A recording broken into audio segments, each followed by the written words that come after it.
Hello, praise Lord. परमेश्वर को धन्यवाद हो कि एक बार फिर से प्रभु ने आपको और मुझे अपनी पवित्र उपस्थिति में आने का और अपनी उपस्थिति में बैठने का और एक बार फिर से एक दूसरे के आमने सामने आने का अनुग्रह दिया है। आज की सच्ची शाम के लिए परमेश्वर को धन्यवाद देते हैं और इस मौके के लिए जो प्रभु ने आपको भी दिया और मुझे भी दिया कि हम मिल करके थोड़ा समय एक दूसरे के साथ परमेश्वर की उपस्थिति में बिता सकें। सारा आदर, सारी महिमा और सारा धन्यवाद सर्वशक्तिमान परमेश्वर को मिले।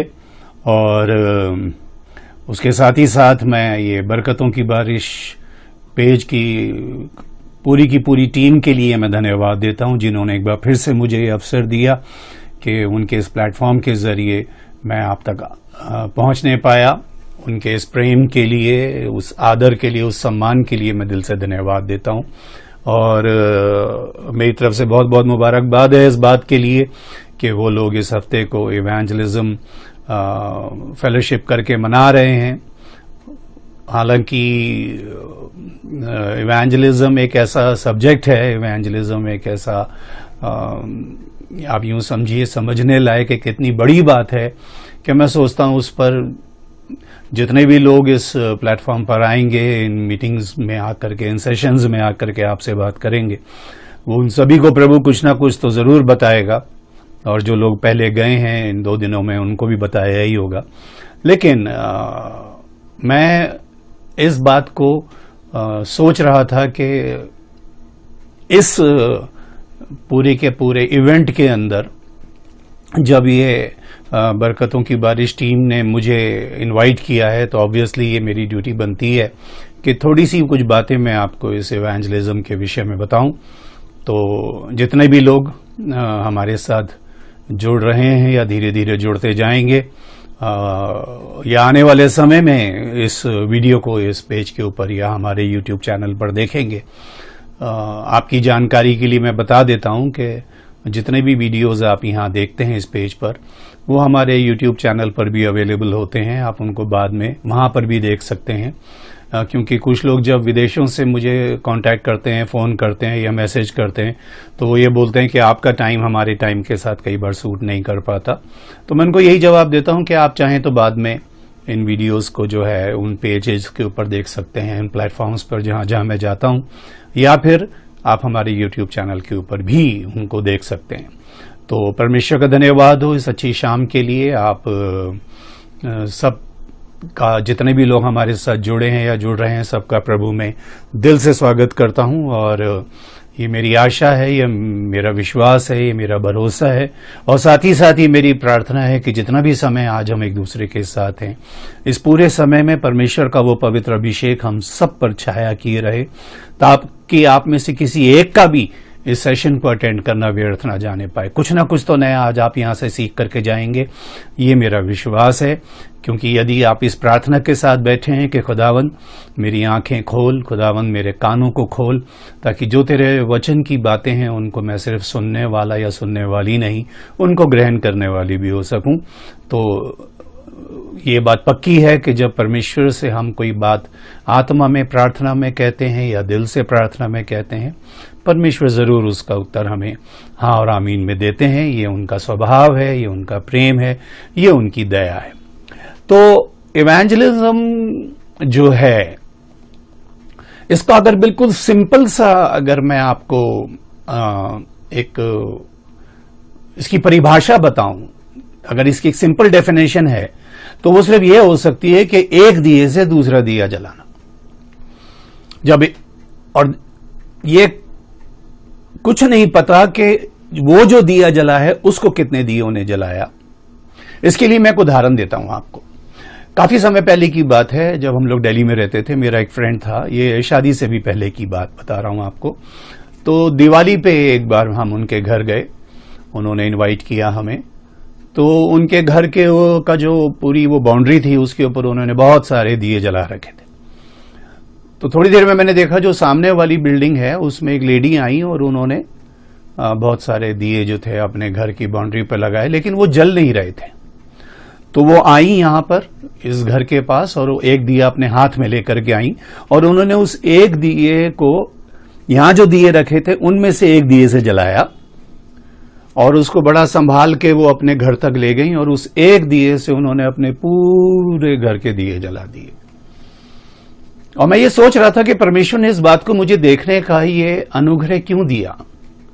क्योंकि प्रभु जो है ना, वो कोई भी बात अपने से प्रेम करने वालों के जीवन ऐसे ही तो सिखाते हैं, वो आसपास की चीजों से हमें ऐसे ही बताते हैं, ऐसे ही समझाते हैं। तो तब इस बात को मैंने समझा कि देखो, सिर्फ एक दिया था जो यहां से जल के गया। तो हो सकता है यहां से देखने वाले कहें कि जब भी हमने उस घर का एक दिया जला दिया, लेकिन उस एक दिए ने जाके कितने दिए जलाए वो काउंटलेस थे। उसको मैंने तो गिना नहीं, लेकिन ये बात पक्की है कि जलता हुआ दिया ही किसी दिए को जला सकता है। क्योंकि प्रॉब्लम यह है कि बुझे हुए दिए को भी लोग दिया ही कहते हैं, एक फूके हुए बल्ब को भी लोग बल्ब ही कहते हैं, एक फूकी हुई ट्यूबलाइट को भी ट्यूबलाइट ही कहते हैं, चाहे वो काम कर रही है नहीं कर रही। तो उसको खुद को जलना बहुत जरूरी है। और ये बात सिर्फ, और ये इवेंजलिज्म जो है, ये सिंपल सा यही एक इसकी परिभाषा है कि एक दिए से दूसरे दिए को जला देना। और इंटरेस्टिंग बात यह है कि जब एक दिए से दूसरा दिया जल जाता है ना, तो यह कोई नहीं कह सकता कि दोनों में से किसने किसको जलाया है, क्योंकि रोशनी दोनों में बराबर की होती है। और करता क्या है बताइए, एक दिया दूसरे दिए को देता ही क्या? अगर एक ज्योति ही तो है जो ट्रांसफर हो जाती है इधर से उधर, और उसने क्या दिया? कुछ भी नहीं। अब आप कहें कि प्रभु में मैं एक दिया बन गया या दिया बन गई, तो यह सवाल है कि दिया बनकर आपने किसको क्या दिया? और ये बात सिर्फ उन लोगों के लिए नहीं है जिनको आप चाहे गैर मसीही कहें या विश्वासी कहें, क्योंकि कई बार जो लोग प्रभु यीशु मसीह पर विश्वास नहीं करते उनको भी अविश्वासी बोलते हैं, जबकि प्रभु यीशु मसीह पर मैं सोचता हूं उसको पहचानने वाले या उसको मानने वाले अभी भी न जाने कितने अविश्वासी हैं। उनका विश्वास ही कई बहुत सारी चीजों के ऊपर लगा है, इसलिए प्रभु से वो सब चीजें ले भी नहीं पाते। क्यों? क्योंकि उनका विश्वास अभी भटक रहा है। अभी जहां काम बन जाएगा वहीं जाके मत्था टेक देंगे वो, अभी उन चीजों से उबर कहां पा रहे हैं। तो उन्हीं को नहीं सिखाना जा करके कि भाई तुम्हें क्या करना है, ये इनको भी सिखाना बहुत जरूरी है। ये अभी रीति रिवाज परंपरा, इनके तो खुद के दिए बुझे पड़े हैं। अब दिए से मुझे याद आया, अभी 2 नवंबर आएगा। 2 नवंबर को मनाई जाती है मुर्दों की ईद, इसको शायद इंग्लिश में ऑल सोल्स डे कहते हैं करके। और आप उस दिन देखना, उस दिन जिंदों को छोड़ो, उस दिन जो कब्रिस्तान की सजावट होती है, जो कब्रों को सजाया जाता है, वो जिनके अंदर सड़ी हुई गंध, लाशें, हड्डियां, हो सकता है पता नहीं कब की खत्म भी हो गई हो, मिट्टी मिट्टी में मिल गई हो, उनके ऊपर लोग ले जा के खाने रख रहे हैं, सिगरेट जला के रख रहे हैं वहां। मैं आंखों देखी बता रहा हूं आपको, सुनी सुनाई नहीं बता रहा। वो दारू का पैक बना करके वहां रख रहे हैं पापा की कब्र पे, लो पापा पियो। फिर थोड़ी देर बाद खुद ही पी के चल दिए उसको। पापा को बिरयानी पसंद थी तो बिरयानी बनाओ, उनको किसी ने बताया नहीं। क्यों? क्योंकि इवेंजलिज्म जो है ना, वो तो प्रैक्टिकली हो ही नहीं रहा कहीं। आप इस बात को इस तरह से समझो, इवेंजलिज्म का मतलब है यीशु मसीह के साथ जो आपने कमिटमेंट किया है, जो आपने उसके साथ एक वाचा बांधी है, उसको पूरा करना हर हाल के अंदर। उसकी शिक्षाओं को बताना, उसकी बातों को बताना, उसके उन चीजों को उन लोगों तक पहुंचाना जिन्होंने हो सकता है शायद बाइबल में भी कभी ना पढ़ा हो। उसकी कमिटमेंट है, जाओ खोए हुओं को ढूंढो, seek and save the lost at any cost. जाओ जाओ जाओ। सालों से कलीसियाएं सिर्फ एक ही बात कह रही हैं, आओ आओ आओ, जबकि परमेश्वर का वचन कहता है, प्रभु यीशु मसीह के अपने शब्दों में, जाओ जाओ जाओ। मत्ती 28:19 को अगर हम पढ़ते हैं, आपने हजारों बार पढ़ा होगा, रट गई होंगी वो आयतें आपको। यीशु ने कहा, 18वां पद यहां खत्म होता है, स्वर्ग और पृथ्वी का सारा अधिकार मुझे दिया गया है, इसलिए अब तुम जाकर सब जातियों के लोगों को चेला बनाओ और उन्हें पिता और पुत्र और पवित्र आत्मा के नाम से बपतिस्मा दो और उन्हें वो सब बातें जो मैंने तुम्हें आज्ञा दी हैं मानना सिखाओ। इंग्लिश में लिखा है, all the authority of heaven and the earth has been given to me, so go ye therefore. अब यहां समझने की कोशिश कीजिएगा, हिंदी में लिखा है जाके चेले बनाओ, इंग्लिश में लिखा है go ye therefore and teach all nations. वहां पे ये नहीं लिखा प्रीच ऑल नेशंस, लिखा है teach all Nations, baptizing them in the name of the Father and of the Son and of the Holy Spirit and teaching them to observe the commandments that I have given you। यानी कि इसका मतलब ये हो गया कि आपको जाकर के सबसे पहले शिक्षा देनी पड़ेगी। You have to teach. और इतने 2000 साल से किसी से पूछो, बस प्रीच प्रीच और प्रीच ही हो रहा है। बोले टीचिंग सेशन होते हैं आपकी कलीसिया में? इवेंजलिज्म क्या आपके उस पोर्टफोलियो में है? चर्च के जो काम है आपके, आप चंदा बटोरने में लगे हैं, आप इस काम में लगे हैं, आप क्वायर में लगे हैं और अभी पता नहीं कितनी सारी चीजों में आप लगे, तो क्या उसमें ये इवेंजलिज्म भी आपने ऐड करा है? कितने लोगों को आपने तैयार किया इवेंजलिज्म के लिए जाने के लिए?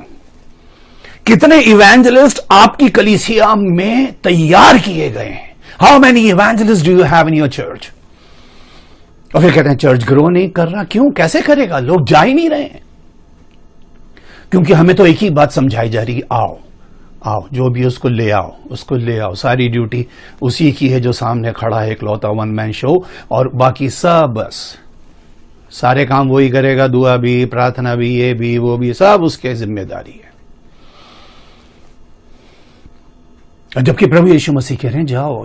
जितने लोग इवेंजलिज्म को समझना चाह रहे हैं, मैं बहुत थोड़े समय में आपको ज्यादा बातें बताने की कोशिश करूंगा। हालांकि सब्जेक्ट तो बहुत बड़ा है, लेकिन इस 1 घंटे का जो कि स्लॉट मुझे दिया गया है, इस 1 घंटे के अंदर मैं कोशिश करूंगा कि मैं ज्यादा से ज्यादा बातें आप तक पहुंचाऊं। अगर कुछ रह जाती है तो वो फिर कभी हम उस बात को देख लेंगे या सीख लेंगे मिल करके। देखिए, एक बात, एक कोटेशन मैं आपको दे रहा हूं, इसको लिख लेना कहीं। टू एवरी लॉस्ट, उसने कहा मैं खोए हुओं को ढूंढने आया हूं। गो, हमें बोला जाओ, जा करके उनको ढूंढो। वो खुद भी तो ढूंढने आया, क्योंकि खो गए लोग भरमा दिए गए, लोग बिछड़ गए हैं प्रभु से। अब उनको वापस लेकर के आओ। कैसे? तो एक कोटेशन आपको दे रहा हूं, आप इसको लिख के रखिएगा। To every lost soul Jesus says come to me. To every lost soul Jesus says come to me, and to every saved soul Jesus says go for me. मैं रिपीट कर रहा हूं इसको। To every lost soul Jesus says come to me, and to every saved soul Jesus says go for me. जो खोए में उनसे कहता है मेरे पास आओ, और जिनका उद्धार हो जाता है उनको कहता है अब तुम मेरे लिए जाओ। कितने लोग जा रहे हैं? कितनों के अंदर आग लग गई? कितने इसी बात पे खुश हो गए कि मैं दिया बन गया। दिया बन करके कितने दिए आपने जलाए। सबसे पहली कमांडमेंट, तुम जाकर सब जाति के लोगों को चेला बनाओ। बनाए? कितने बनाए? और बनाएगा तो वही जो खुद पहले किसी का बनाओ। आप किसके चेले? और छूटते लोग कह देंगे हम तो प्रभु यीशु मसीह के चेले। डायरेक्ट कौन बन सकता है उसका चेला? उसने तो जितने बनाने थे बना के वो चला गया। अब उनसे कहा तुम जाके तुम बनाओ। तो आप किसके चेले हो? आपका गुरु कौन है? किससे सीखा वचन? क्योंकि सीखने के लिए, क्योंकि सिखाने के लिए सीखना बहुत जरूरी है। एक टीचर भी अगर पढ़ाएगी, सोचो टीचरों को मैं कहता हूं, कई बार बहुत से लोग अपने क्या बोलते हैं इसको, बायोडेटास हमें देते हैं, सीवीज देते हैं, उसमें लिखा है वो लड़की टीचर है, उसने बीएड किया, उसने एमएड किया, कितने साल लगाए, क्या सीखने में, क्या उसने जाना किस बात की उसने शिक्षा हासिल करी कि पढ़ाते कैसे हैं। पढ़ाने के लिए भी पढ़ना बहुत जरूरी है। इसलिए यीशु मसीह के लिए लिखा है, प्रेरितों के काम के पहले अध्याय के पहले पद में लिखा है, हे थिफिलियुस, मैंने अपनी पहली पुस्तिका उन बातों के विषय में लिखी। आप सब जानते हैं प्रेरितों के काम की पुस्तक लूका ने लिखी, और लूका एक डॉक्टर था, एक वैद्य था, बड़ी रिसर्च करके उसने लिखी है वो गॉस्पल। कहता जो मैंने पहली किताब लिखी थी, प्रेरितों के काम में लिखा है पहली आयत में, वो कह रहा जो पहले जो गॉस्पल मैंने लिखी थी, मैंने उन सब बातों के विषय में लिखी जो यीशु आरंभ में करता और सिखाता रहा। तुम जाकर उन्हें चेला बनाओ। अभी खुद ही चेले नहीं बने किसी के, तो चेला बनाएंगे कैसे? जो बनाई, और चेले बनने की कितनी क्वालिटीज वहां लिखी हैं, कितनी उसके अंदर एलिजिबिलिटी है, कौन कौन चेला बन सकता है, वो तो बड़ी लंबी लिस्ट यीशु मसीह ने खुद ही अपने शब्दों में बताई। जो ये ना करे वो मेरा चेला नहीं हो सकता, जो अपना क्रूस ना उठाए मेरा चेला नहीं हो सकता, जो अपने आप को बल्कि अपने प्राण को भी अप्रिय ना जाने, जो हल पर हाथ रख के पीछे देखे मेरा चेला नहीं हो सकता। कितनी चीजें उसने लिख दी। अभी लोग सिखाने के लिए खड़े हो गए। मैं कह रहा हूं इवेंजलिज्म भी सीखना पड़ेगा। चेलों ने प्रभु से कहा, प्रभु हमें प्रार्थना करना सिखा। आज बहुत से लोग प्रार्थना कर रहे हैं लोगों के लिए। क्या आपने किसी से प्रार्थना करना सीखा? मेरा सवाल यह है कि किसने सिखाई आपको प्रार्थना करना? या आपने सोचा बस मुझे प्रार्थना करनी आ गई, मैं कर दूंगा या कर दूंगी, क्योंकि मैं अपने लिए करती हूं, अपने बच्चों के लिए, अपने घर बार के लिए, तो मैं किसी के लिए भी कर सकता हूं या कर सकती हूं। चेले कह रहे हैं हमें प्रार्थना करना सिखा। आपने कहा कभी अपने गुरु से? पहला सवाल तो यही है कि कौन से गुरु के चेले हो। अपनी बाइबल के पहले पर्चे पे, जो बिल्कुल प्लेन पर्चा होता है ना, उसके ऊपर उसका नाम लिख के रखना। मेरी बाइबल में लिखा है मेरे हाथ में गुरु का नाम, जिनसे मैंने वचन सीखा। कौन है तुम्हारा गुरु? कि उससे बहुत बाइबल तो सीख ली, प्रार्थना करना सीखा, आराधना करना सीखा, या कहीं से उठ के कहीं खड़े हो गए, कहीं खड़े होकर के कुछ बता दिया? ये इवेंजलिज्म नहीं है। आराधना एक जर्नी है। मैंने पिछली बार बताया था जब वर्शिप के ऊपर मैंने सेमिनार कह रहा हूं, मैंने बहुत सारे सेमिनार्स में पढ़ाया है वर्शिप के बारे में, लेकिन मैं बता रहा हूं जिस दिन सेशन मैंने लिया था वर्शिप पे, तो मैंने बताया था इट इज अ जर्नी। वो एक सफर है, बाहरी आंगन से लेके परम पवित्र स्थान तक का।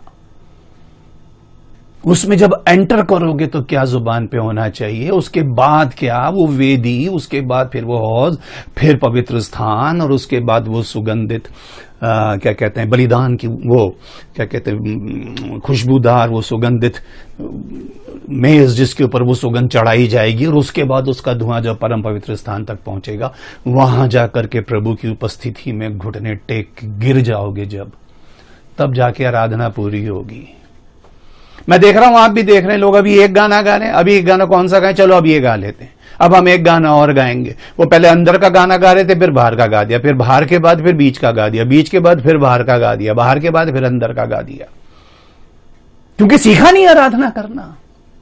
उन्होंने कहा मैं गाना गाना आता है तो मतलब मुझे आराधना करनी भी आती है। बहुत बड़ी गलतफहमी में हो आप। ये इससे रूहें नहीं बचने, इससे आत्माएं या प्राण नहीं बचने वाले किसी के। हाँ, इसके आपको तालियां मिल सकती हैं, वाह वाह क्या आवाज है। मुझे भी बहुत सारे गीत प्रभु ने दिए हैं। मैं बहुत जब स्टेज पे होता हूं तो बहुत सारे गीत गाता हूं, लेकिन जब ये सेशंस होते हैं मैं सोचता हूं 5, 10, 15 मिनट उसमें जाने से अच्छा सीधा संदेश ही आपको दूं, क्योंकि गाने सुनने के लिए तो आप खुद भी गा सकते हो, किसी कैसेट प्लेयर पे सुन लो, या इस वक्त तो मोबाइल खोल लो तो दुनिया गा रही है, बजा रही है। सिखाओ उनको। Go ye therefore and teach all nations, all nations, all nations। कहां तक गए हो? सिखा किनको रहे हो? उनको जो सालों से बाइबल सीख रहे हैं। इवेंजलिज्म भी किनका हो रहा है? आज संदेश भी दे रहे हैं किनको? आइए, जिनको जो सालों से बाइबल पढ़ रहे हैं, उनकी बाइबल 85 बार उन्होंने पढ़ के रख दी है, शायद आपसे ज्यादा पढ़ी होगी, लेकिन इवेंजलाइज नहीं हो सके। वो इवेंजलाइज का मतलब वो दिया जल नहीं पाया, जल जाता तो शायद वो औरों को जला देता। वो तो खुद ही बुझा पड़ा, उसकी खुद ही टिमटिमा रही है बत्ती, उसका तो तेल कब का खत्म हो चुका। क्या वो खुद जलेगा और क्या किसी और को जलाएगा? इवेंजलिज्म वो चीज है, आग लगा देगी आपके अंदर कि आप टिक नहीं पाओगे। और प्रभु कह रहे जाओ, उन्हें पहले शिक्षा दो।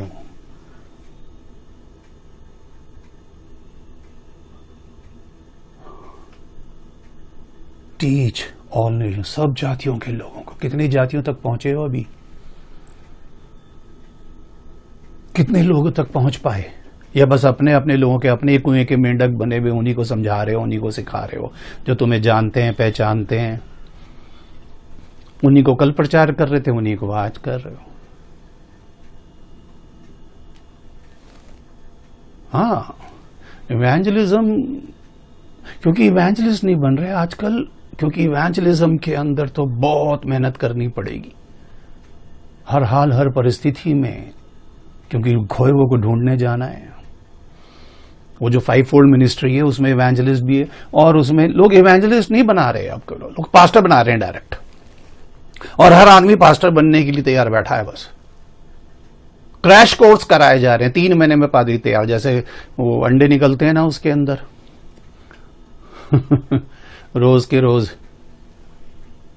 चूजे भी और अंडे भी वो निकल रहे हैं, 3-3 महीने के। अब वो पास्टर्स बन के बैठ गए, नाम के आगे भी पास्टर लग गया रहेगा। किससे सीखा, क्या सीखा? बोले 3 महीने के अंदर तैयार हो गया जी, अब मेरे को पादरी करके बुलाओ। Very good. क्या सिखाया लोगों को, क्या शिक्षा दी? फिर आगे लिखा है उनको शिक्षा दो, और आगे लिखा है उनको पिता और पुत्र और पवित्र आत्मा के नाम में बपतिस्मा दो। एक और इंटरेस्टिंग बात मैं आपको बता रहा हूं, समझना इस बात को। अगर आप किसी को प्रभु में ला सकते हैं, अगर आप किसी को वचन की शिक्षा दे सकते हैं, तो फिर आप उसको बपतिस्मा भी दे सकते हैं। ये वचन है, ये प्रभु की कमांडमेंट है। इसमें ये नहीं कि मैंने पढ़ा दिया तो जी अब मेरे पास अथॉरिटी नहीं है। प्रभु कह रहा है स्वर्ग और पृथ्वी का सारा अधिकार मेरे पास है, तुम किसके अधिकार, और ये अधिकार मैं तुम्हें दे रहा हूं, जाओ। क्यों नहीं, वो वहां से आएगा तो वो देगा। क्यों? वचन देने वाले तुम, तैयार करने वाले तुम, शिक्षा देने वाले तुम। तभी तो प्रार्थना करना पहले सीखो, आराधना करना सीखो, प्रार्थना करो, बीज बोना सीखो। इवेंजलिज्म का मतलब है जमीन तैयार कर देना उस सुसमाचार के बीज के लिए। पास्टर का काम तो वो जो भेड़ों का झुंड है उसकी रखवाली करना है, उनको अपना संभालना है। इवेंजलिस्ट तो दुनिया भर में जाएगा, उसके पैर एक जगह नहीं टिकेंगे। कितने लोगों को ला सकूं? प्रभु ने कहा मेरी तो अभी और भी भेड़ें हैं जिनको मुझे इस गले में लेकर के आना है। वो लगा पड़ा रहा आखिरी सांस तक, बस किसी सूरत से ले आऊं, ज्यादा से ज्यादा को प्रभु के राज्य के लिए तैयार कर दूं। बीज बोना भी सीखना पड़ेगा, तो आप उसको बपतिस्मा भी दे सकते हैं। ये कमांडमेंट है। अगर कोई आपसे कहे तो आप उसको ये बात चैलेंज के साथ कह सकते हैं कि वचन में लिखा है जब तुम किसी को शिक्षा दे सकते हो तो बपतिस्मा भी दे सकते हो। अब लेकिन सवाल ये आता है कि बपतिस्मा कौन सा वाला देना है, कौन सा बपतिस्मा दोगे? मैं बैप्टिज्म के ऊपर पढ़ा ही रहा हूं, क्योंकि बैप्टिज्म इतना बड़ा चैप्टर है कि महीनों में जाके पूरा होता है वो। लेकिन फिर भी मैं आपको बता रहा हूं कौन सा दोगे। 11 तरह के बपतिस्मे बताएं बाइबल में। मेरी अपनी बाइबल स्टडी के हिसाब से मैंने बहुत सी जगह, बहुत से लोगों को, जितने मेरे चेले हैं, हम ना स्मार्ट हो गए। हमने ये तो पढ़ लिया जाके चेले बनाओ, तो हमने कहा चेले बनाने में क्या है। तो जहां पे वो लिखा था ना तुम जाकर सब जातियों के लोगों को चेला बनाओ, तो वहां पर हम इतने स्मार्ट हो गए, हमने वहां पे व्हाइटनर लगा दिया। व्हाइटनर समझते हैं ना, जब कोई मिसप्रिंट हो जाता है तो वहां लगा देते हैं टाइप करते समय। और उस व्हाइटनर के ऊपर हमने वो जो चेला वर्ड था उसके ऊपर हमने लिख दिया मेंबर। तुम जाकर सारी दुनिया के लोगों को मेंबर बनाओ। तो हमने छपवा ली फॉर्म और हम निकल पड़े अपने चर्च के मेंबर बढ़ाने के लिए। और लोग एक दूसरे को इसी बात से जानते हैं, इसी तराजू पे तोलते हैं। किसी भी प्रचारक की वैल्यू तब समझते हैं, बोले आपके चर्च में कितने मेंबर हैं, कितने आते हैं। इससे क्या फर्क पड़ता है कितने आते हैं? जो आते हैं वो अपना मस्ती मार के चले जाते हैं, बहुत सारे तो कोई किसी के चक्कर में आ रहा है, कोई किसी के चक्कर में आ रहा है। बहुत से लोग तो चर्च के अंदर तक नहीं आते, वो बाहर ही बैठे रहते हैं। वो सब आपकी आंखों के सामने होता है, आप जानते हैं।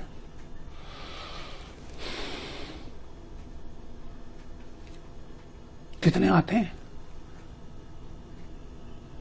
मुझसे जब भी कोई पूछता, मैं कहता हूं भाई 2 से ज्यादा आते हैं बस।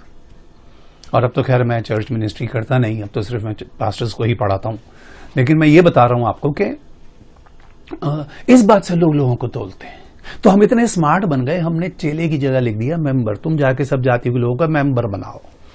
तो हमने मेंबर बना लिया, हमने कागज छपवा लिए, हमने उसमें फैसिलिटी लिख दी। और कई लोगों की गर्दन तो बड़ी मैंने ऊंची देखी। आप कौन सी कलीसिया के? बोले हम तो उस चर्च के मेंबर हैं। अच्छा, आप कौन से? अच्छा वो वहां पे। इसी बात पे घमंड है कि मैं इस वाले चर्च का मेंबर हूं, या मैं अपने शहर के सबसे बड़े चर्च का मेंबर हूं। सबसे बड़ा चर्च का मेंबर बन के क्या तोप चलाई आपने? कितने दिए जलाए, कितनों को शिक्षा दी, कितनों को बपतिस्मे दिए। और आगे लिखा है उन्हें वो सब बात। अब बपतिस्मा भी तो वही दोगे जो आपने ले रखा है। जो आपने खुद ही नहीं लिया, दूसरे को कैसे दोगे? पहले तो आपको समझना पड़ेगा कौन सा वाला बपतिस्मा मुझ पे लागू है। दूसरा बड़ा सवाल, वो मैंने लिया या नहीं लिया? वो मुझे देगा कौन? वो लेना किससे है? गुरु तो मैंने कोई बनाया नहीं आज तक, मैं तो खुद ही गुरु बन गया। मुझे किससे सीखना है? मैं तो खुद सिखाने खड़ा हो गया या खड़ी हो गई। तो जब मैंने नहीं लिया, जो चीज आपने ली नहीं, वो आप दोगे कैसे किसी को? जो आप ही के पास नहीं, वो आप दूसरे तक कैसे पहुंचाओगे? ये इवेंजलिज्म की कमिटमेंट है, ये मत्ती 28:19। इसके अंदर सब कुछ लिख देगा। समझाने बैठे हैं तो घंटों लग जाएंगे इसके अंदर। इतनी बड़ी एक, लोग इसे ग्रेट कमीशन कहते हैं। कमीशन ये परमेश्वर की ओर से दिया गया, लेकिन हर किसी को नहीं दिया गया। ये सिर्फ चेलों को दिया जाएगा। और जब तक आप लिख लेना इस बात को जोड़ दिमाग की पट्टी पे, जब तक आप किसी के चेले बनेंगे नहीं, किसी चेले के चेले, तब तक ये आयत आप पे लागू ही नहीं है। ऐसे थोड़ी कि हर कोई आदमी खड़े होकर के कह देगा आओ जी मैं जाकर के मैं सब जाति के लोगों को चेला बनाऊं। बोले जी आप किसके बने? काफी साल पहले की बात है, मैं खजुराहो में था और मैं वहां बाइबल क्लास ले रहा था। और उसके बाद वहां 2 जने आए और उनकी पत्नियां भी उनके साथ थी। तो वो लोग जगह जगह गांव-गांव जाकर के जीसस फिल्म दिखाया करते थे। तो मैंने उनसे पूछा जब आप ये जीसस फिल्म दिखा लेते हो उसके बाद क्या करते हो? बोली जी उसके पास हमारे पास एक छोटी सी बुकलेट है, वो हम बांटते हैं। मैंने उस बुकलेट में क्या लिखा है? उसमें लिखा है यीशु मसीह के नाम से उद्धार पाओ। मैंने कहा वेरी गुड। मैं आपने पाया? आप दोनों व्यक्तियों ने और आपकी दोनों ये जो पत्नी है बैठी है साथ में, आपने पाया? बोले नहीं सर हमने तो नहीं पाया अभी तक। तो मैंने कहा तो बिल्कुल ऐसी बात होगी जैसे गंजा आदमी बाल लंबा करने का तेल बेच रहा हो। यह एक ऐसा व्यक्ति दांत चमकाने का पाउडर बेच रहा है जिसके खुद के दांत सड़े हुए हैं। जो चीज आपने खुद ही नहीं पाई, जो आपको खुद ही नहीं मिली, वो दूसरों को कैसे दोगे? दूसरों को देने की बड़ी जल्दी, दूसरों को समझाने की बड़ी। क्या समझा रहे हो? क्या आपकी आग दूसरे तक पहुंच रही है? मैं कह रहा हूं इस दुनिया से जाते जाते अगर एक दिया भी जला जाओगे ना, तो कम से कम तुम्हारी बुलाहट पूरी हो जाएगी। और वो एक दिया जा करके कितने दिए जलाएगा ये प्रभु जानते हैं। तुम अपना काम ईमानदारी से करना। उनको वो बातें जो मैंने तुम्हें आज्ञा दी मानना सिखाओ। आज्ञाएं मत सिखाओ, आज्ञा मानना सिखाओ। एक टीचर अगर क्लास में बोलती है बच्चों को एप्पल बनाओ, तो पहले एप्पल बना के दिखाती है कि एप्पल ऐसे बनेगा। कोई बच्चा गलत बना रहा होता तो जाके उसकी पेंसिल लेकर के या वो लेकर के उसको उसका हाथ पकड़ के समझाती है। अब ये तो आज्ञा बहुत अच्छी है कि भाई दौड़ में दौड़ते तो सभी हैं, तुम इस तरह दौड़ो कि जीतो। ये आज्ञा है? मैं मानता हूं आज्ञा। आज्ञा मानना सिखाओ, आज्ञा मत सिखाओ। ये तो सब बोल रहे हैं दौड़ो, कैसे दौड़े ये कोई नहीं बता रहा। पश्चाताप करो, अब पश्चाताप करें कैसे ये कोई नहीं बता रहा। पश्चाताप करो, प्रेम करो, प्रेम। ये वो बता रहे हैं जिन जिंदगी में किसी से प्रेम से बात भी नहीं करते।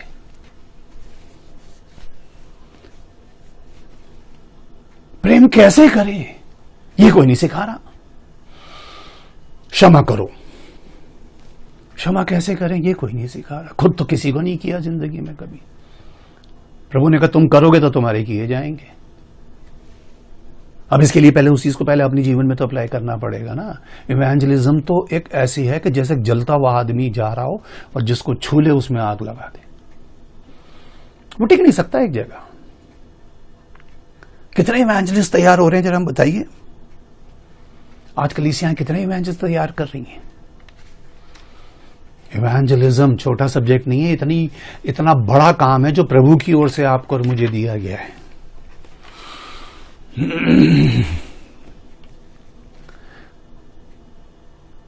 जिस तरह मैंने आपको बताया कि सिखाने के लिए सीखना जरूरी है।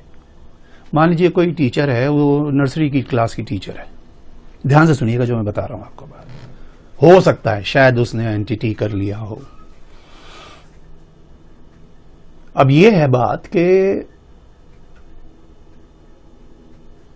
वो नर्सरी की टीचर क्या पोस्ट ग्रेजुएट के स्टूडेंट्स को पढ़ा सकती है यूनिवर्सिटी में जाके?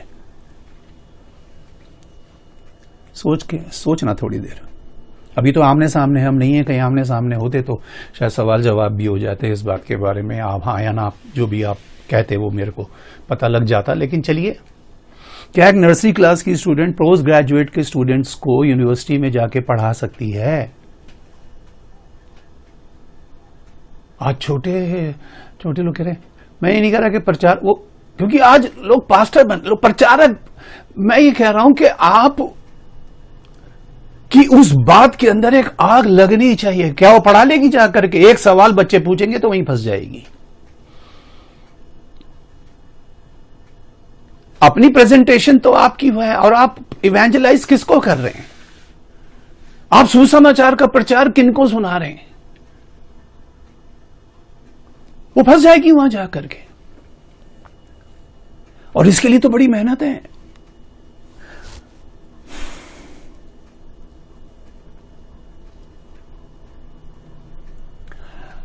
मैं पिछले दिनों किसी से बात कर रहा था, अभी यहां उनका नाम लेना ठीक नहीं होगा, लेकिन अगर आप प्रेरितों के काम की 8वां अध्याय पढ़ेंगे, 8वां अध्याय में, और वहां पर उसके 26 से 31 तक यदि आप पढ़ेंगे,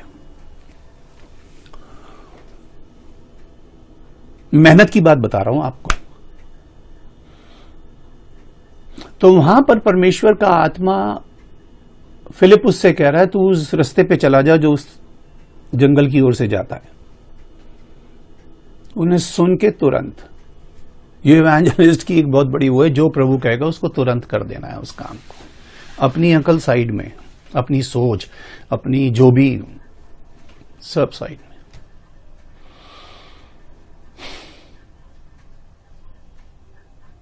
और लिखा है वहां पर एक रथ जा रहा है, उस रथ में एक खोजा बैठा है। वो खोजा भी था,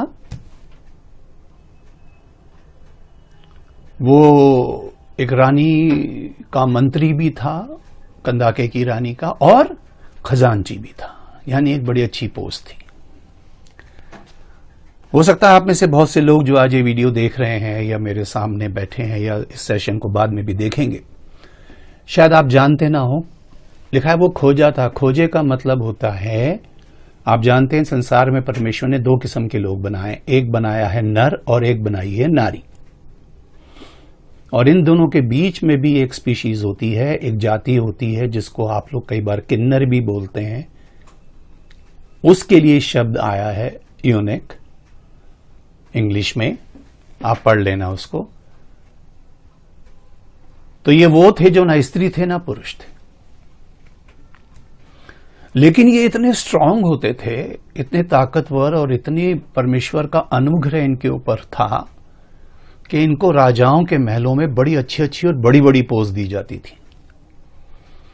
विशेषकर जो रानियां उनके महल में होती थी, उनकी सुरक्षा और उनकी देखरेख की जिम्मेदारी इनके ऊपर होती थी, क्योंकि ये पुरुष नहीं थे, इसलिए राजाओं को भी कोई डर नहीं था इनसे कि रानियों के साथ इनका कुछ ऐसा संबंध हो जाएगा या इस चीज को वो लोग कोई मिसयूज करेंगे या ऐसा कुछ करके। तो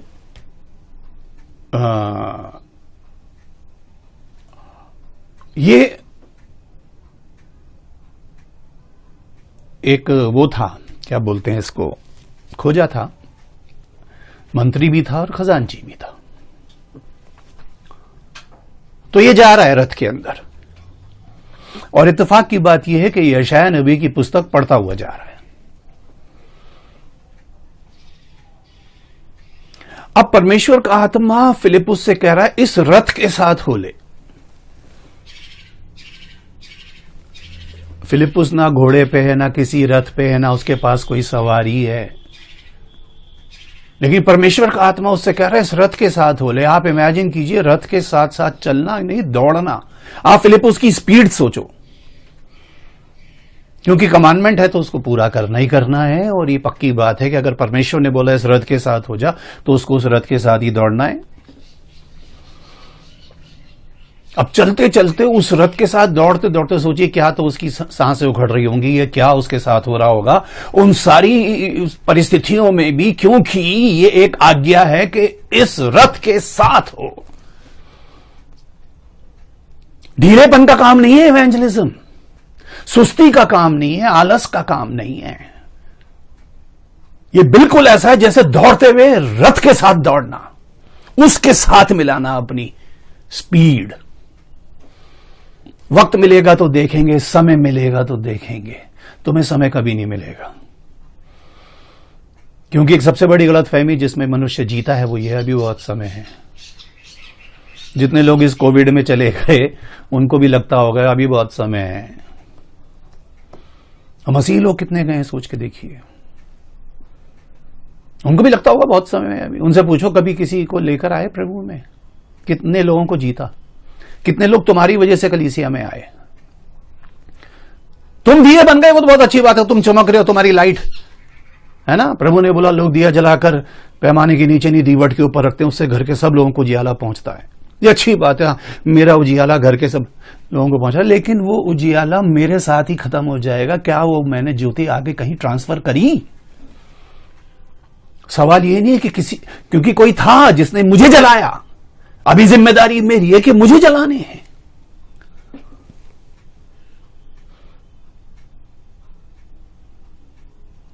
लिखा है इब्रानियों 5:12 में कि समय के हिसाब से तो तुम्हें गुरु हो जाना चाहिए था, बल्कि उर्दू में बड़ा अच्छा लिखा है, वक्त के हिसाब से तो तुम्हें उस्ताद हो जाना चाहिए था। लेकिन तुम अभी भी ये चाहते हो कोई तुम्हें शुरू से सब कुछ बताए, अभी भी तुम दूध ही पीने वाले, और दूध जो पी रहा है वो दूध ही तो पिलाएगा। जिसने खुद कभी अन्न, कभी गोश्त, कभी हड्डी नहीं खाई, वो दूसरे को क्या खिलाएगा? इवेंजलिज्म जान पे खेलने वाली बात है। शहीद हो गए लोग उस इवेंजलिज्म के लिए, क्या क्या नहीं सहा उन्होंने। मैंने पिछली कुछ वीडियोस में आपसे पूछा था आपने क्या सहा प्रभु के लिए। 2 बात अपने विरोध में आप नहीं सह सकते, आप तुरंत उस व्यक्ति का साथ छोड़ देते हैं जो आपके विरोध में बोलता है। उसकी अच्छाइयां सब 1 मिनट के अंदर दरकिनार कर देते हैं आप। आज वो बुरा है, कभी अच्छा भी था, आज वो आपके लिए बुरा बोल रहा है, कभी उसने अच्छा भी बोला, और उसकी संगति से आपने उन्नति पाई। उसका होना आपके जीवन में एक आशीष का कारण था, लेकिन आप उस चीज को समझ नहीं पाए। चलिए खैर, मैं उस बात पे आ रहा हूं कि वो उसको बोला इसके साथ दौड़। अब वो दौड़ दौड़ दौड़ दौड़ दौड़ के दौड़ते दौड़ते रथ के साथ, इमेजिन कीजिए एक रथ है, वो दौड़ रहा है, उसके साथ परमेश्वर का दास दौड़ रहा है, और वो दौड़ते दौड़ते उससे पूछ रहा है, उसने दौड़ते दौड़ते देख लिया कि कुछ किताब पढ़ रहा है वो। आज के दौर में समझ लो तो शायद उस पर होली बाइबल लिखा होगा, या पवित्र शास्त्र या पवित्र बाइबल लिखा होगा। उसने उसको बोला, उसने ये भी नहीं पूछा कि तू कौन सी किताब पढ़ रहा है, कौन सा अध्याय, कौन सा पद। उसने सिर्फ एक ही बात पूछी, ये जो तू पढ़ रहा है कैसे समझता है?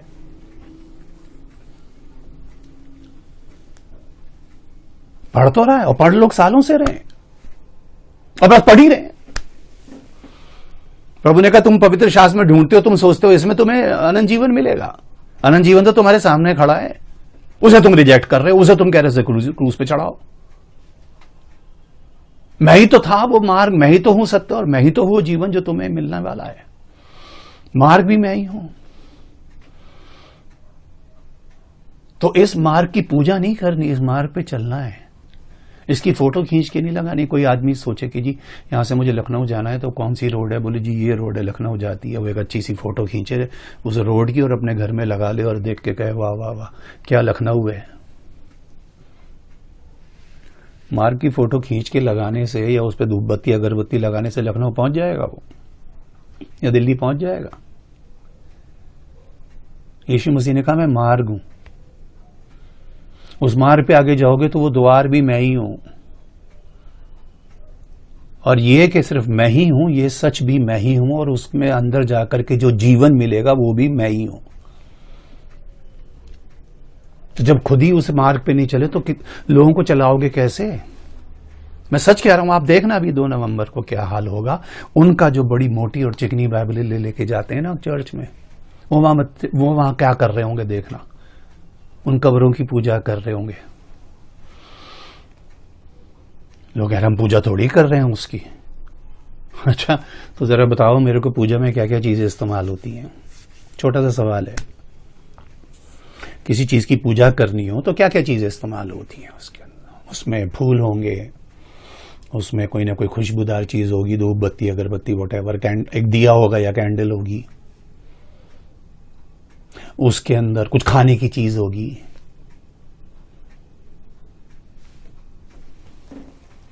तो यही सब तो चढ़ा रहे हो उसके ऊपर, उस पे फूल भी चढ़ा रहे हो, उस पे कैंडल भी चढ़ा रहे हो, उसके ऊपर खाने की चीजें भी रख रहे हो। और परमेश्वर कितना खुश हो रहा होगा कि इस चीज के लिए मेरे बच्चों ने, क्यों? क्योंकि उनको बताने वाला कोई नहीं है। खोजा कह रहा है अगर कोई मुझे समझाएगा नहीं तो मैं समझूंगा कैसे? क्योंकि समझाई तो मुझे मतलब की बातें जाती हैं, कलीसिया में भी जाता हूं तो बस गिनी चुनी बातें होती हैं, डिमांड ही होती है वहां, तो बस मांगने वाले सब तरफ खड़े, देने वाला कोई भी नहीं है। मेरा सवाल है, आप जितने लोग यहाँ पे, आप जिस भी कलीसिया से हो, मुझे इससे कोई मतलब नहीं है कितने बड़े चर्च में जाते हैं, कितने छोटे चर्च में जाते हैं, कितने इवेंजलिस्ट आपके चर्च के अंदर तैयार हुए आज तक।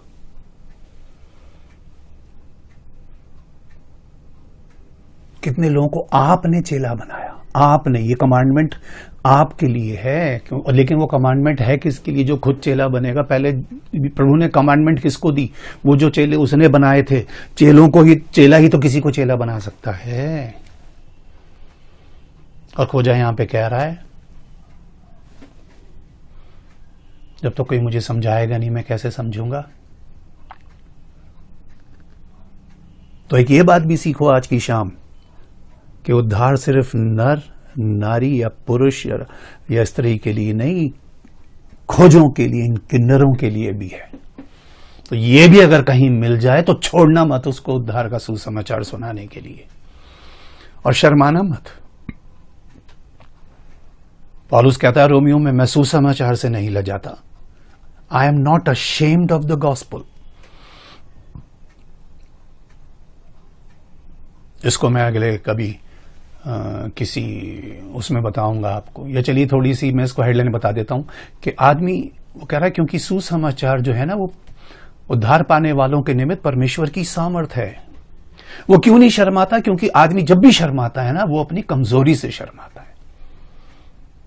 एक भाई मुझे मिला, तो अभी सर्दियां शुरू हो जाएंगी, वो कह रहा ब्रदर एक मौका था कि जब मैं 3-3 4-4 तो शर्ट पहनता था, 2-2 4-4 स्वेटर पहनता था, उसके ऊपर जैकेटें पहनता था, तब जाके मेरा शरीर थोड़ा सा दिखता था कि हाँ भाई ये कुछ है। वरना मैं इतना कमजोर और इतना पतला था अंदर से, तो उसको छुपाने के लिए वो इतने सारे कपड़े पहन रहा है। इंसान जब भी शर्माता है अपनी कमजोरी से शर्माता है, अपनी ताकत से कभी नहीं शर्माता। सुसमाचार परमेश्वर की सामर्थ है। आपको शर्माने की जरूरत नहीं है, खुल के बताना, लेकिन बताना उनको जिनको जरूरत है, जो दिए बन चुके उनको जलाना। किसी में आपको तेल भरना पड़ेगा, किसी की बत्ती आपको सेट करनी पड़ेगी, एक पल में नहीं जाएगा। जलने के बाद भी उसको बहुत थोड़ी देर तक सेट करना पड़ता है कि वो अच्छे से लौ पकड़ जाए।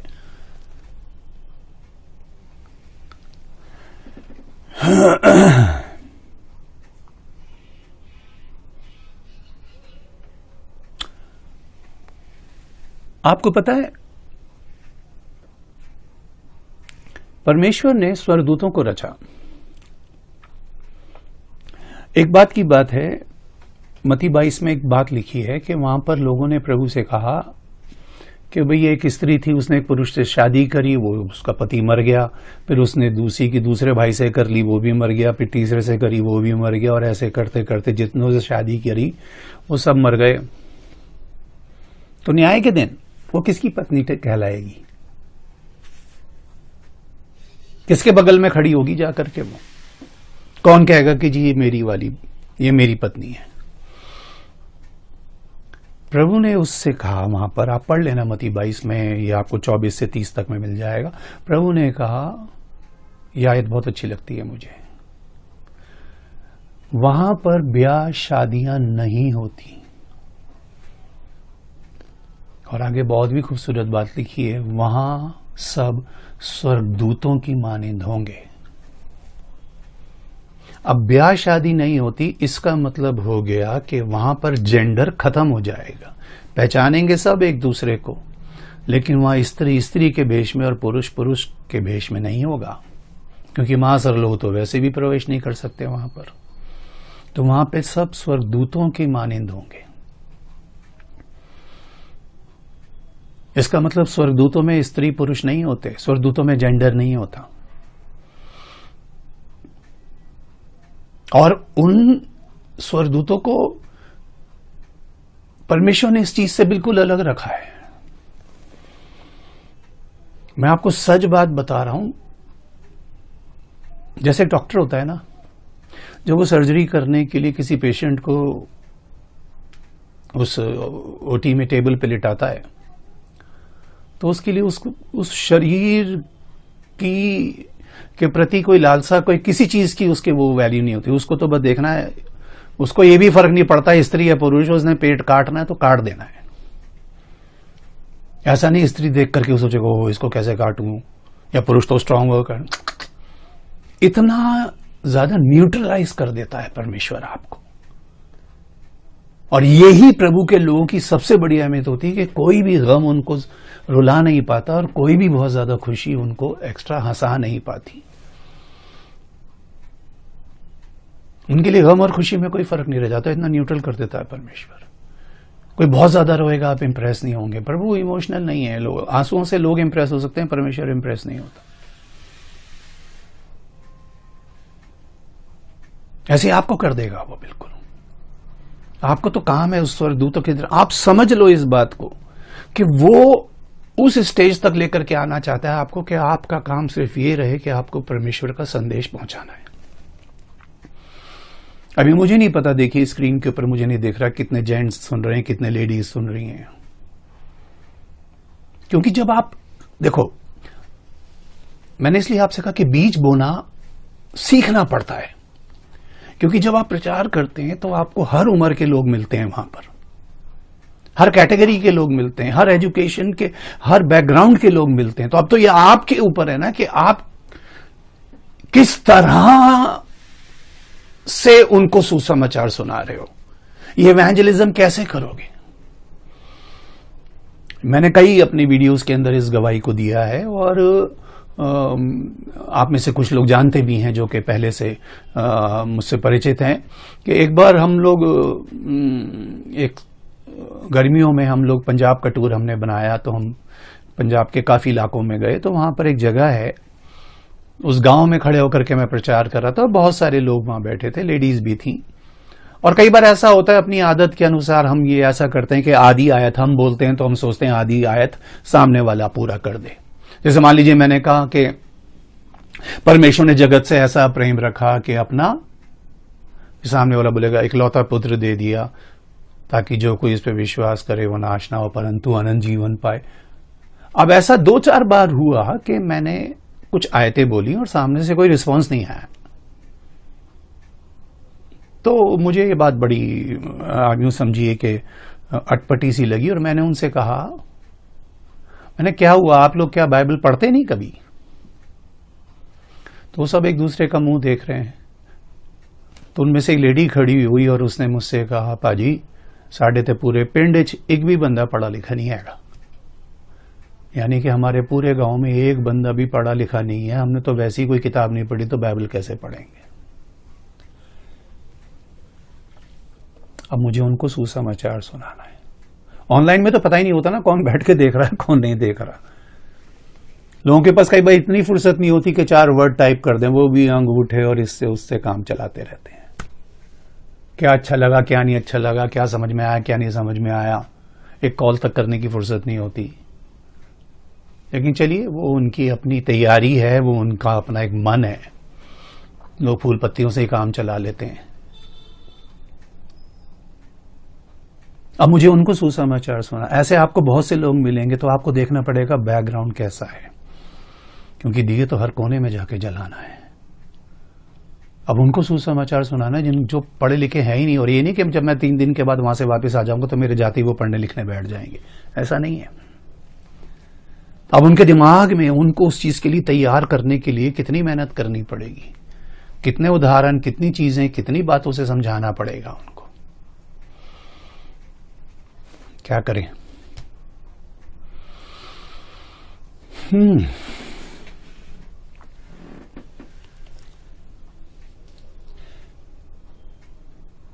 चलते चलते की इंटरेस्टिंग बात आपको बताता हूं। आपको याद होगा जब वुमेन ऑफ वर्शिप यहीं बरकतों के पेज के ऊपर मैं एक सेशन ले रहा था, तो मैंने उसमें एक बात आपको बताई थी कि पुराने नियम में यानी कि जो भी वंशावलियां होती थी उसके अंदर स्त्रियों को इतनी वैल्यू नहीं दी जाती थी। लेकिन स्त्रियों की वैल्यू तब बनी जब प्रभु यीशु मसीह संसार में आए, और वहां हम देखते हैं उनकी वंशावली में भी हमें 5 स्त्रियों के बारे में पढ़ने को मिलता है। गलतियों की पत्री, ये मैं कल जो सेशन में ले रहा था उसमें जब मैंने इस बात को बताया, मुझे नहीं पता आप में से कितने लोगों ने कल का सेशन अटेंड किया था। हालांकि फ्लायर्स तो आप सभी तक पहुंच गए थे, लेकिन चलिए फिर भी तो वहां पर ऐसे लिखा है गलतियों 3:27 में कि तुम में से जितनों ने मसीह यीशु में बपतिस्मा लिया उन्होंने मसीह को पहन लिया। और वहां लिखा है अब ना कोई यहूदी रहा ना यूनानी, और क्या कहते हैं, लेकिन एक बहुत अच्छी बात वहां लिखी है, ना नर ना नारी, क्योंकि तुम सब मसीह यीशु में एक हो। तो जितनी स्त्रियां इस समय मुझे देख रही हैं, मैं आपकी हौसला अफजाई के लिए और आपको एनकरेज करने के लिए एक बात बताता हूं। याद रखना मेरी बात कि भाई संजय राज ने ये बात बताई थी। पुराने नियम में वो पुरुष जो प्रभु के चुने हुए होते थे या परमेश्वर के द्वारा उनकी सिलेक्शन होती थी, या जो परमेश्वर की जाति में शामिल हो जाते थे, उनके लिए परमेश्वर ने एक चिन्ह दिया था, और वो चिन्ह था खतने का। कि यानी कि जो परमेश्वर की कौम के लोग होंगे उनमें जितने भी पुरुष हैं उनका खतना किया जाए। तो खतना एक चिन्ह है इस बात का कि वो परमेश्वर के घराने का हो गया, या परमेश्वर की कौम में शामिल हो गया, या वो एक इजरायली बन गया। तो खतना पुरुषों का होता था। लेकिन धन्यवाद हो प्रभु यीशु मसीह के लिए, आप जितनी भी लेडीज इसको अभी देख रही हैं, बाद में देखेंगी, या जैसा भी है, धन्यवाद हो प्रभु यीशु मसीह का, जिसने जाने से पहले जब ये आज्ञा दी मत्ती 28:19 में, और यहां गलतियों को समझाते हुए पौलुस जब इस बात को कह रहा है, तो आनंदित होकर के इस बात को मानो, खतना सिर्फ पुरुषों का होता था, बपतिस्मा स्त्रियों का भी होता है। हालेलुया, क्या बात है परमेश्वर की। यीशु मसीह के आने के बाद स्त्रियों की वैल्यू बिल्कुल उसने एक कर दी, ना नर रहा ना नारी, दोनों तुम मसीह यीशु में एक हो गए। यानी कि प्रभु की नजरों में दोनों की कीमत बराबर हो गई। अब जितना कीमती वो है उतनी कीमती वो है। उसने भी मसीह को पहन लिया है, गलतियों 3:27। जितनों बपतिस्मा लिया उन्होंने पहन लिया। अब उसके ऊपर भी कवरिंग प्रभु की है। तो खतने का ये मैं सोच रहा हूं चिन्ह सिर्फ पुरुषों के लिए था, लेकिन बपतिस्मा तो स्त्रियों का भी होता है। तो ये एक आनंद का विषय है स्त्रियों के लिए। और आप सोचो,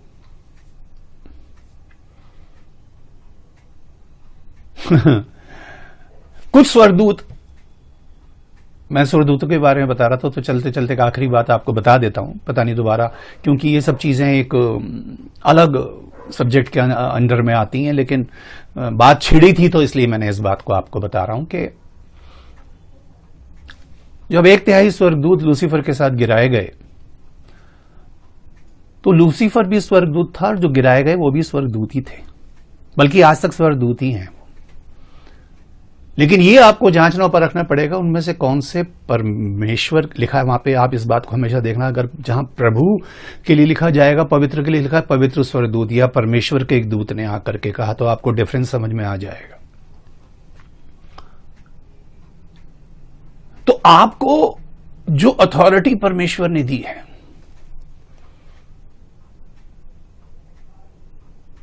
यानी कि आपको समझ लेना चाहिए कि मेरी कॉलिंग कितनी बड़ी है, मेरी बुलाहट कितनी बड़ी है, मेरा काम कितना बड़ा है, मेरी जिम्मेदारी कितनी बड़ी है।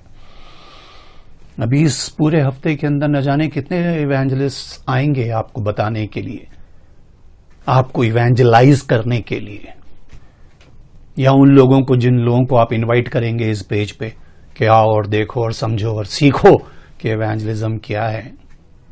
तो आपको जब अपनी जिम्मेदारी समझ में आ जाएगी, तो वहां पर पौलुस एक बात कहता है, 1 कुरिन्थियों 6:3 में,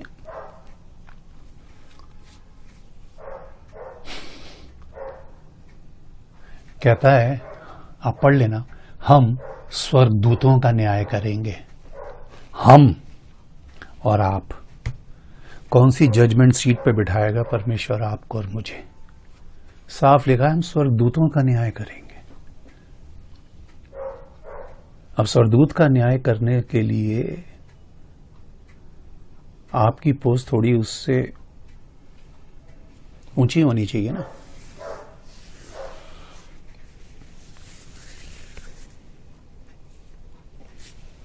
पुराने नियम में लिखा है, तूने उसे स्वर्गदूतों से थोड़ा कम बनाया है, लेकिन नए नियम में आके प्रभु यीशु मसीह का जो अनुग्रह आप पर मुझ पर हुआ, उसने हमें उन गिरे हुए स्वर्गदूतों के ऊपर ठहरा दिया और लिखा है हम उनका न्याय करेंगे। ये बात घमंड से भर जाने से पहले अपने आप को कितना दीन कर देने की है कि इसके लिए कितनी एक वो जज्बा चाहिए, इसके लिए कितनी एक पवित्रता चाहिए, इसके लिए कितना एक सामर्थ्य चाहिए। क्योंकि कमजोर लोगों का काम इवेंजलिज्म नहीं है। इवेंजलिज्म में तो आग की भट्टी से भी होके जाना पड़ सकता है। आपका विश्वास आपको आग की भट्टी तक ले जाएगा, शेरों की ईमान तक पहुंचा सकता है। क्या क्या नहीं किया, सिर्फ वो कहता है मैं तो इसलिए यहूदी बना के यहूदियों को ले आऊं और ऐसा बना के उनको ले आऊं, ऐसा बना के उनको ले आऊं। जहां मुझे मौका मिला मैंने तो अपना काम पूरा कर दिया। मुझे तो बस लोगों को ला करके परमेश्वर के गले में इकट्ठा करना था, और यही काम और यही जिम्मेदारी आज मैं आपको बता रहा हूं प्रभु ने आपको और मुझे दी है। अब इसमें आप कितने खरे उतरेंगे, इसमें कितने सच्चे रहेंगे, इसको कितनी सीरियसली लेंगे, और कितना आप इस वचन को जो आज आप तक पहुंचा है। बहुत सारी बातें बताने को थी, सारी मैं नहीं बता पाया क्योंकि समय की अपनी सीमा है और समय ऑलमोस्ट समाप्त हो गया है। तो प्रभु के आने में समय है और जीवन रहा और फिर दोबारा कभी मौका मिला तो इस विषय के ऊपर बैठ करके जानेंगे, समझेंगे, सीखेंगे। जितने भी प्रभु के का वचन देने वाले इस पेज पे आएंगे, आप उन सब के वचनों को सुनना और उसमें से जो भी अच्छी बातें उनको ग्रहण करना कि आप अपनी बुलाहट को जाने, समझे, पहचाने और उसके अनुसार ही आप अपने जीवन को आगे बढ़ाएं, संसारिक रूप से भी और आत्मिक रूप से भी। तो एक बार फिर से आप सबका दिल से बहुत बहुत धन्यवाद करता हूं। प्रभु आप सबको आशीष दे। इस बरकतों की एक बारिश पेज के तमाम पूरी कोर टीम के लिए उन सब पर प्रभु का अनुग्रह रहे और ये पेज प्रभु में बढ़े, ज्यादा से ज्यादा लोग इसमें आएं और जो कुछ भी यहाँ बताया जा रहा है उन सब बातों को सुन करके ग्रहण करें। प्रभु की दया, उसकी करुणा, उसकी आशीष, उसका अनुग्रह आप सब पर, आपके परिवारों पर रहे। आप सब प्रभु में सुरक्षित रहें, आनंदित रहें, आशीषित रहें और सब बातों में उसके धन्यवादी रहें। यही मेरी प्रार्थना है। एक बार फिर से सब बातों के लिए प्रभु का धन्यवाद करते हुए, आप सबका धन्यवाद करते हुए मैं शुक्र अदा करता हूं और धन्यवाद के साथ आप सबको प्रभु में आशीष देता हूं। Thank you so much. धन्यवाद।